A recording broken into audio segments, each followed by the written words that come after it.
In this video, what we're going to do is we're going to take a look at construction detailing in Revit.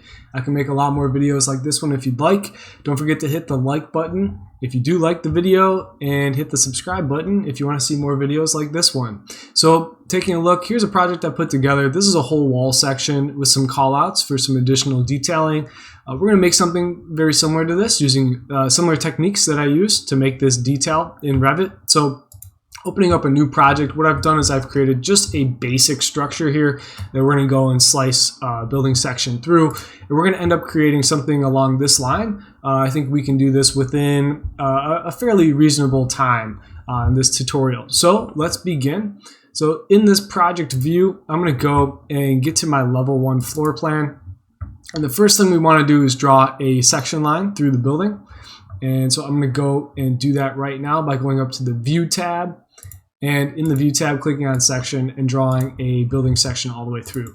Let's go to that view. So I'm just going to right click on that and say Go to View. Also, those sections will pop up in your section browser. Now with this, I'm going to hit VV on the keyboard. I like to keep my building sections with Poche. So I'm going to override the cut pattern by clicking on All and then going to Patterns, Poche, and Solid Fill Black and say OK, Apply, and OK.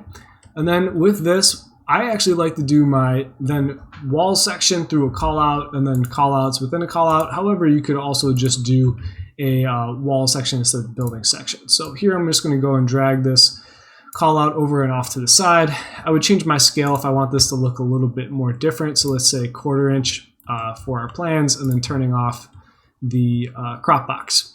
All right, same thing. Click on that, right click, and say Go to View. And once again, it's also in your project browser. And then here in this project browser, what I like to do in this view is hit VV again, and let's turn off the Poche. So hitting everything and going to no override, or you could just hit clear overrides as well, and that will just bring it back to default, less clicks. And then here, I'm going to change my detailing to fine. And then from here, I will go and detail out the rest of this. Now this fine detailing doesn't really get us what we need for the construction detail, but it just represents that we're getting closer in detail. So we have like a hatching pattern on where the brick is, but as you saw, we want to actually show the actual brick, and these ties aren't long enough, but we'll show actually like what we want in a little bit more detail with our next call out. So I'm going to throw another call out on here and drag that over, and we'll also change the scale to be like 1/4 inch equals a foot as well on this new call out. So with this new call out, let's go and right click and say Go to View. And in this view, if you click on that callouts crop box, we have this dash box that crops text and annotations. So I like to start with that being a little bit bigger, because I don't really like needing to adjust that as I make the drawing. I like to bring that in after the drawing is done. And then here, this inside box actually is affecting the call out bubble here. So as I drag this up or down, it's going to change the call out bubble on that picture, that drawing as well.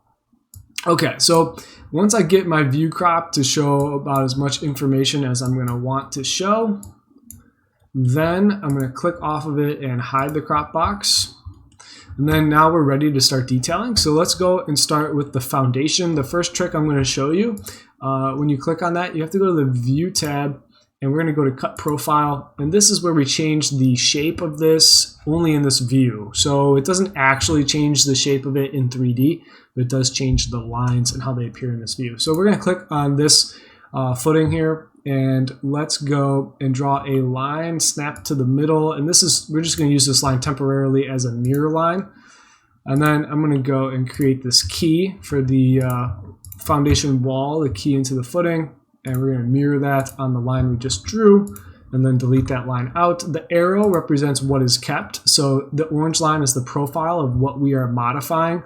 And then the pink line is the sketch line that needs to end into that sketch. So now the footing has this shape. And now we need to change the foundation wall, the key in. So we need to go to View and Cut Profile and click on that foundation wall. And then we'll do Pick Lines, and we'll pick those lines that we just made. Cool, and then the arrow's pointing in, so that means we're going to infill this profile with this new sketch shape. Once again, those sketch lines need to end endpoint to endpoint on the orange boundary. Okay, cool. So now we've keyed in our foundation into the footing. We could go and add some rebar now in this footing. And so to do that, we need to go to the Annotate tab, and we're going to go to a component. We need to load family, and we need to find that rebar. So I'm going to go down to concrete and reinforcing steel, and in here we see a rebar section. We can say open on that, and then we need to go and find that rebar section. And so I actually have that already loaded in. Whoop, let's see, hold on a second. It's in here. I loaded it before. So I have all of these things here. There we go. Rebar, reinforcing bar. So that's what I should have been typing in, REIN. And then we are looking for this section. And usually for residential, it's going to be like a number 3 through a number 5, I believe. I'm not a structural engineer, so you might want to talk to somebody that knows a little bit more about rebar, but here's just the basics on placing it and finding it in Revit. So usually it's a 3-inch clear, and so let's just go and start the center of that bar. Let's just go like 3 inches. Hit enter. Cool, and then let's go and create real quick in the architecture tab, reference plane. Let's just draw a reference line, and let's get that reference line also from the edge. Come on, give me a snap here. We might need to draw one more, so let's go and do one more reference plane, pick lines, and click the edge, just so we can pull a dimension to that. Okay, cool, I placed it at 3 inches already. That's awesome. I'm gonna hit tab until I can get it and then delete that off. All right, now I know I have this rebar, and if I had a certain spacing, I could do that with the array, or what I could do is just do to the last. So I'm gonna go to the last, and let's say I just wanna do 8. This is one way to do it, to do an array, but you might be more so interested on the spacing of these, and maybe that's where you would go and type in, here's the second one, and then I want it every so often. Okay, I'm just gonna hit enter on that, and then these become all grouped together. You can always ungroup them if you have to edit them individually. And then now we're looking for another component, so let's just go and bring that in. So we'll go back to the Annotate tab and Components and Load Family. And with Load Family, since we are already dealing with rebar, that folder is still here from the last time, let's do an elevation bar. And this is just going to be now under the family here. And here's our elevation. I'm going to choose, I forgot what I chose before. Was it number 5? Looks like it. And so these would be in a pattern. And this is just showing you the bar here. Now you can bring in a curved bend bar. Typically, like the footing has little curves on the end to kind of create a little basket, so to speak, like a woven basket kind of. And to show you that, you can go and bring in a bent bar as well. And what I did in this one is I just brought one in and I mirrored it. And when you go to bring it in, you'll have to go to edit type on it and just adjust your dimensions to get the curve length on the one end and then the distance on the other to match up nicely. So for the sake of the speed of this tutorial, I'm going to leave this one out, but just realize you can go in and edit the properties and change your look of that. There might be also another better way to do it. You can let me know in the comments if there's a better way. Okay, so I'm going to go and click on one of these dots. I'm just going to ungroup it. And let's just do a good old Control-C, Control-V to grab that again. And let's go and place this a little bit more towards the outside. And let's go and array this thing up. And this way, let's do it a different way this time. We'll go second, and let's just say that there's going to be, I don't know, 5 here. And we'll do a linear array, and we'll go and click to where we want the second one to be. So let's say we wanted it every 12 inches, and then there's 5, and look, there's 1 extra, that's fine, we'll hit enter, and then that 1 extra one, we'll ungroup it and delete it out. Or what we could have done is we could have moved it closer to the top of the wall. And then this one here, let's also do a Control-C, Control-V. And then clicking on that, we can go and rotate it 90 degrees and drag that over. and then hit escape and drag it up. Okay, so that's just how you can show your rebar placement in a detail. Foundation's keyed. What we also need, and taking a look at the example that I have here for you, we need to hatch our ground. We also need to add in some insulation. We need to add in a little expansion joint, which we'll use rigid insulation for that as well. We need to create our floor into to these layers. Just so you know, the floor here, what I did was an edit type and a edit structure, and I did probably a little too thick here on concrete. We can go and change that down to something a little more reasonable, which would be somewhere between 4 and 6 most likely. And then these are probably also even a little aggressive or conservative, I guess, but 4 and 6 would be plenty of compact fill underneath. And so there we go. And then here I would edit my boundary on this this one, for example. Okay, so let me go and do this exact same thing in the one that we're working on. So here I am, and what I'm seeing here is the concrete foundation wall and footing in the background. There's a couple ways I can deal with that. So level 1 section, we are working with this one here. If we just put that back, then you can see that that's gone away. Actually, I need to go back a little bit more to get that footing out of the view, which we couldn't really see in this floor plan. But if I bring that back just a hair more, we can go back to that. And now that cleans that up a little bit, but we're going to be hatching earth over that anyway, so you don't really have to do that. All right, so here we go. Let's make a architecture tab reference plane. Let's make a line here. Whoops. Let's make that straight. 180. All right, let's make this reference line with our proper, should be 8, right? 8 to 6. So we'll just make that below. So that way this, our foundation needs to stick out past the grade, at least that amount. 8 I think is recommended. I think you can go 6 though in most places. And then let's go to annotate tab and filled region. And what I had to do here was make a new one off the bat. So duplicate whatever's there. I'm going to call it Earth 2. But basically, once you have that, then your fill is going to be, scroll down, Earth is already in there. These are PAT files, so you can actually go online and just download pattern files.pat. There's also a bunch in AutoCAD that you can export and bring into Revit. Basically do new fill pattern, and you can go and find custom, and you can go and browse and import in your own pattern as well. But Earth's already in there, so we're going to go and bring that in. I think Revit, 2021, this is 2021 Revit. The gravel pattern in the past has been kind of sketchy. You can get some better ones online and bring those in. For some reason, gravel patterns are kind of hard to find. And then, so okay, we have our Earth. Did I say okay on it? Oh yeah, Earth 2, I didn't say okay. All right, and then we're just gonna say okay now. And now that we have that, I'm gonna do a little pick lines just around, and here you see that it gets the whole top of the footing, so I'm gonna have to do that one line again. And we'll do that one later. We'll get this one and this one. Okay, then I'm gonna trim this up, so TR to trim the corner, and yeah, unjoin it.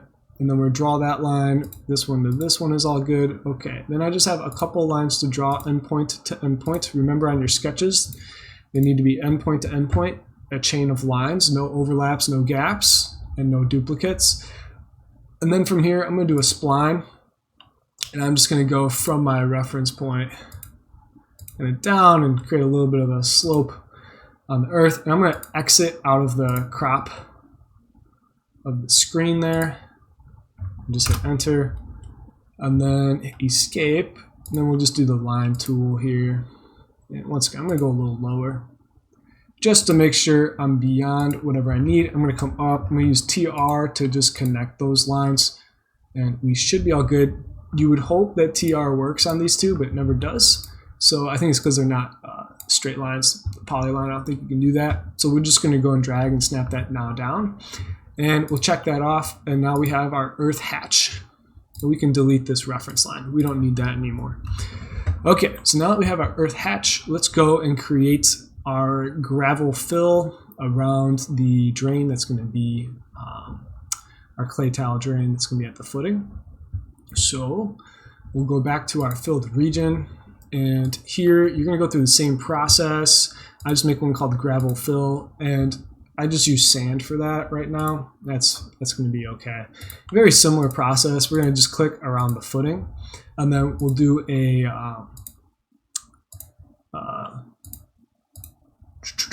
spline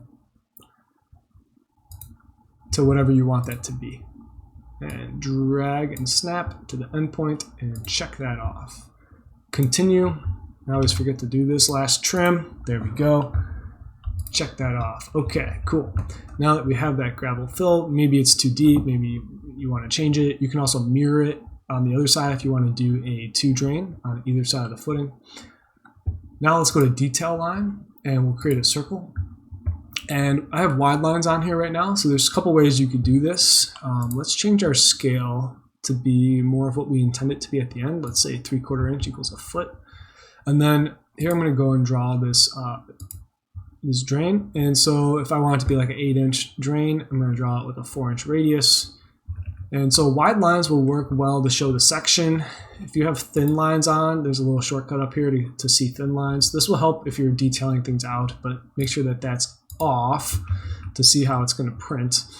Now, this is one way to do this. Otherwise, you can go and change that into, let's say, medium lines. And then from medium lines, let's go and click on that. And we could use offset and bring it in like a 1/4 inch or whatever the diameter of that wall is going to be. And then this is another way to represent that drain.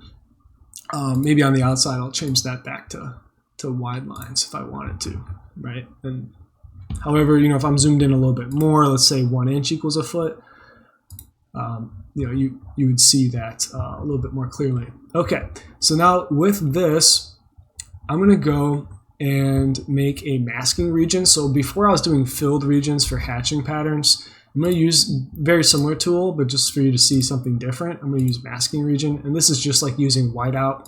I'm going to do pick lines and pick the inside of this drain and hit check.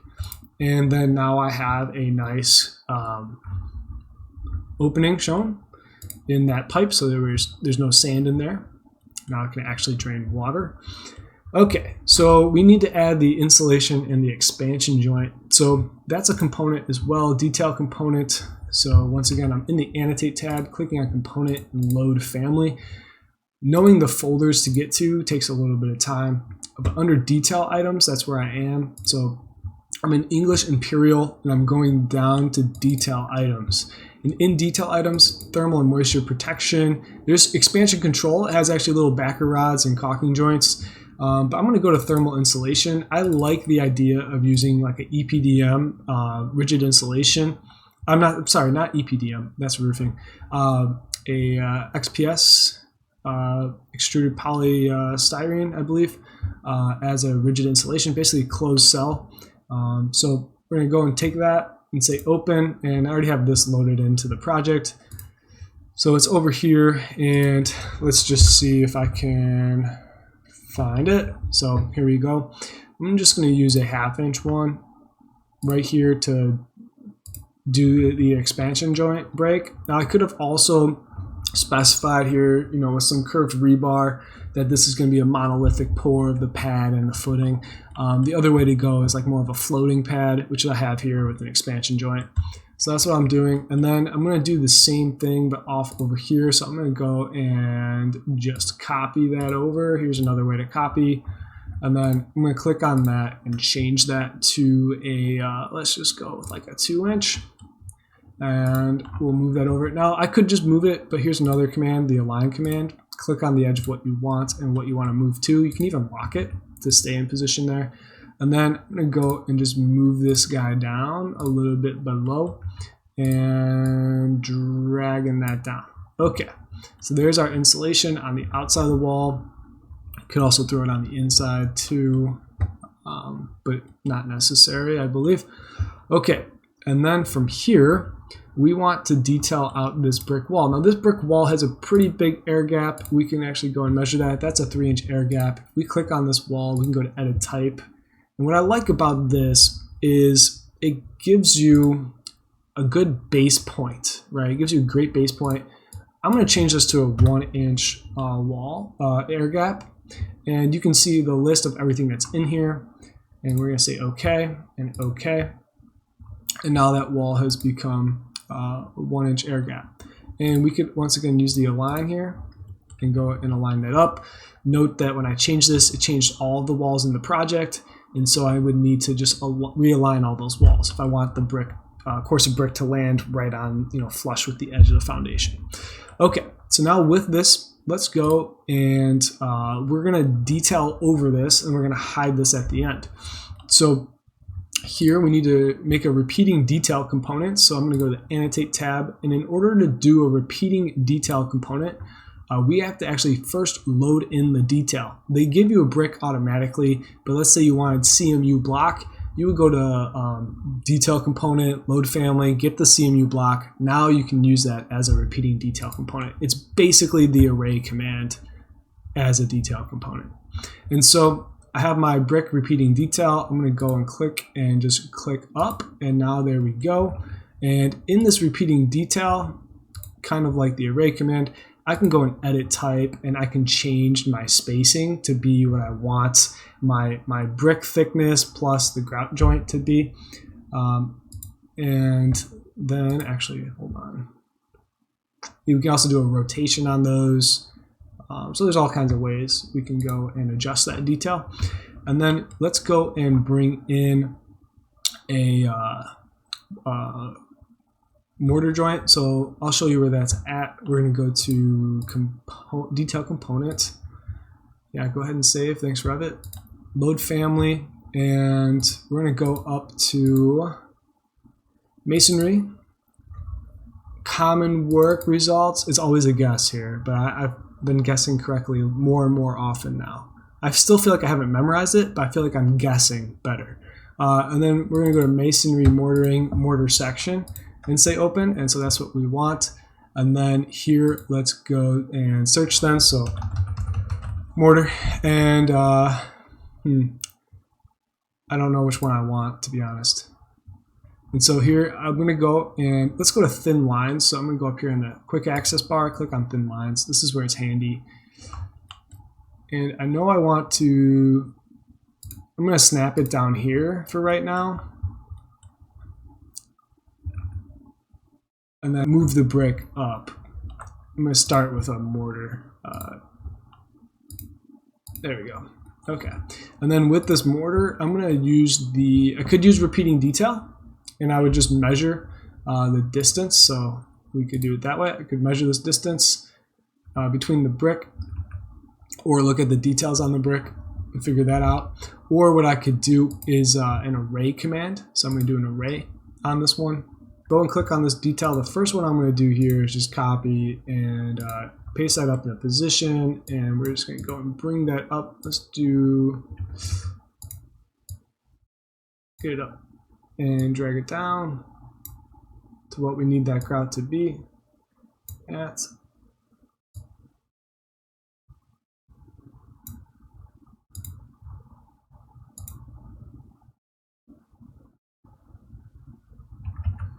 Really just need to do this one time. Okay, once we get that to what we want it to be, then I have at least an edge that I can snap to. And to show this right, what I want to do here is do an array command on this latest one that I've adjusted. And I'm going to go from second, and I just want to get it more than I need. So I'm just going to do 20, more than I need to get out of the view. And I'm going to snap from the bottom of this one to the bottom of this one. And let's look at the preview. So we should see it land in the right spot. And so here it does not. So I need to go back and undo that real quick. Let's see if I can grab this right. So I think I actually should make one more copy. I think it'll be easier. And the brick is 2 1/4 of an inch tall. Put that plus the grout, so just snap that on itself. Okay. And then now we are ready to go and do an array. So I think I can go and snap from this one to this one and array it up. So here we have the array tool. Once again, let's just go 20, something more than we need, to the second in a linear path. We'll go from the bottom to the bottom. And there we go, all the way up. We're good. Cool. And it might get a little bit off towards the top, and if it does, just go and ungroup them and use the arrow keys and nudge it. Okay, so now that we have that, we can click off, and we can use the glasses and reset, temporary hide and isolate. Now here for our gypsum, we'll add that in a second, but what I want to do is do the framing. This is a metal stud, this wall head stud. So we're going to go and bring that in with the annotate tab under component load family. Let me show you where those are at. So we're going to go to metals, and then we're going to do structural metal studs, and we are going to choose a channel section, open, and with the channel section we are going to find that, whoops,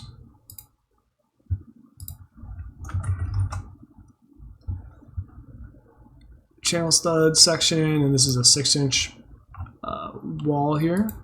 So there's our channel stud section, and then from there we need to add in same process, component load family, and we want a stud, not a channel stud, C stud side. There we go. And with this, pop it up. Channel stud, not channel stud, C stud, 6-inch, and this is where we get to draw it. So we'll just go and draw that. Of course, click the wrong side.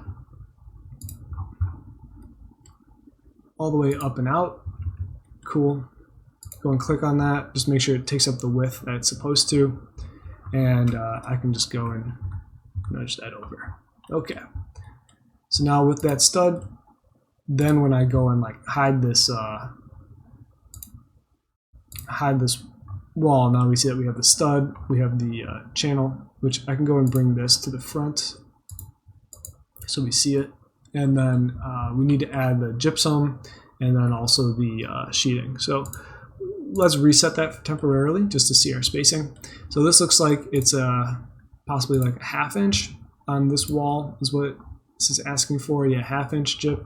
And then we have over the stud layer 3/4 sheeting plywood. So we'll just go and bring that exactly in as this default wall is asking for. So here I know it's already hatched, but we're going to end up hiding this. We need to just rehatch over that.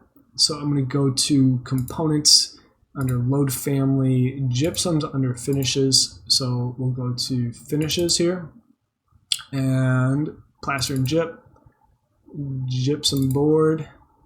Gypsum board section is what you want. Bring that in. It also has control joints and all that other good stuff. And so when we search for our gyp board, this is just 1/2 inch. I don't know if this one, I mean type X would be fire rating. I'm just going to go and bring that in, of course the wrong side, and we'll bring that up, and then what you should do is just keep that gyp off, let the baseboard, you know, cover that up a little bit so it doesn't, what's the term? Doesn't absorb water. I forgot the name on that. Okay, and then let's go to another component, load family, and let's search for a 3/4 inch. There's a couple ways we can do this. One, we can do it also with a hatch, so we don't necessarily have to bring it in this way. But let's just go and do it. Wood framing, sheathing, plywood section, open. Basically, you can just go and make hatches on these instead, you know, rectangle at the width that you want, whatever's faster for you. Here's 3/4. Let's see if I click the correct side on this. I think it's been the right side going up. Yep. Cool. We've learned. And then with that, there's our hatch pattern already in there. That's cool. And then from here, we have our air gap. We don't really need this wall anymore. So I'm going to just hover on the edge and hit tab until I get that wall. And then I'm going to right click and say hide in view elements. And now we have our wall detail put together. I could add a section of base for millwork and some flooring, but for the sake of this one, we could throw in a J-bolt and just some brick ties and show some flashing. So on top of this, we're supposed to have a membrane, right? We're supposed to have a waterproofing membrane. And a way you can detail that is with detail line. And I've made a custom one called membrane. The ones that came with are in brackets. So to make your own custom line, you go to Manage tab, Additional Settings, and Line Styles.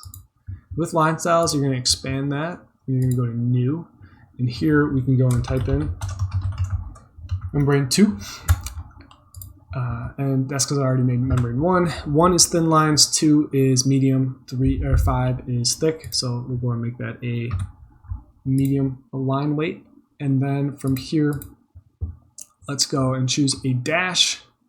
And so you can choose different size dashes. I'm just going to choose a regular dash and say apply and OK, right? And so I'm going to hit cancel because I already have one, but that's how you would do it. And from here now, I would go and it would be in my line styles that I can pick.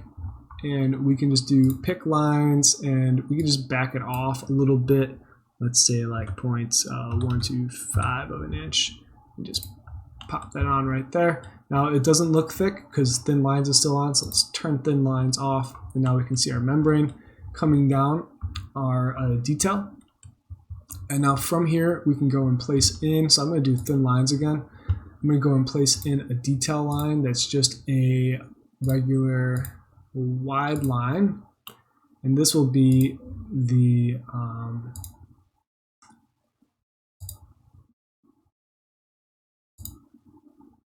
aluminum flashing. And drag that up a bit. Okay, and then let's go and drag up our membrane. Okay, cool. So we've got that going on. Now we just need our brick ties, and so that's a component, load family. It should be under masonry, or it could be under metals.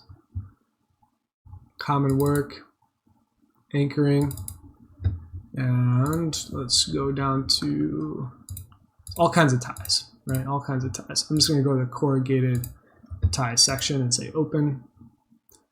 And then here I just need to search for a tie. And I'm just going to choose this one. And let's start it up here. And then once again, I'm going to do an array. And I'm going to go up every like 2 feet. Cool. Okay, hit escape. And then from here, if I wanted to move these against the wall a little bit more, I could go and detail out anything else I need to. Under components, if you go to load family and you go to general, you'll see the break line. And so in here, I'm going to just get my break line real quick. And I usually place this the wrong way. So let's see how I do. There we go. And then if I flip it, is it going to be the wrong way? Yeah. So then spacebar flips it. And then from here, you can use the arrow keys and nudge it. Or you can also drag it in different positions. Here I haven't hatched the sand and the gravel. So I could go and throw on those filled regions. Gravel fill, although I did that one with sand. If I wanted to go and bring in a gravel pattern, you can do that with what I was showing before. I'm going to do my rectangle here and just go and change that. And then for sand, I might change the gravel fill pattern. I'll edit that. So that way it's not sand.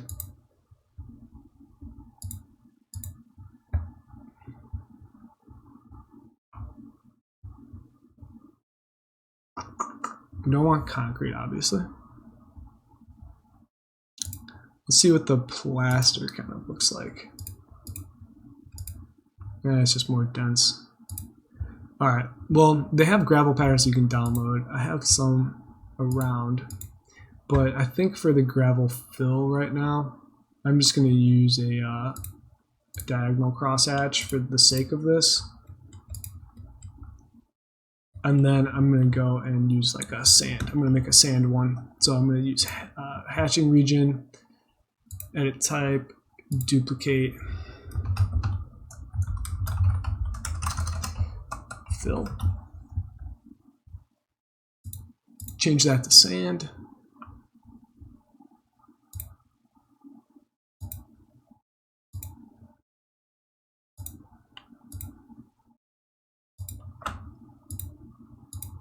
There we go. Okay. So now that we have that, I think we're pretty good. The anchor, we could go and throw that in. So if you want to know where that is, if this gets lost, you can always bump it up a little bit. So components, load family, and up in, I want to say, it's not specialties. I think it's under metals, and then common work results, metal fastenings. Okay, we can do all kinds. Let's do the good old anchor bolt hook, and we'll go to 5/8, or we can even do a half.